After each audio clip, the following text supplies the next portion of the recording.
Ba't ang aga mo kumain? Kasi masarap ulam.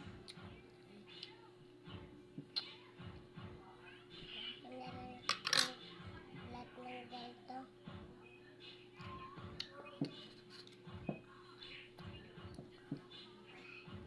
Favorite niya daw yung ulam.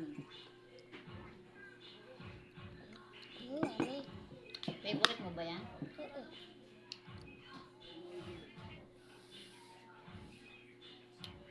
Ayun ba nagulam mo?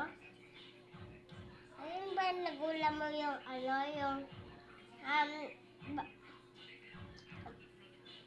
yung bago uwi natin sa school? Si Kuyang nag-ulam niyan, hindi man ako. Ano nagulam mo? Ano nandiyan sa lagayan ng isa? Ito yung ito. Di ba yan ang ulam natin?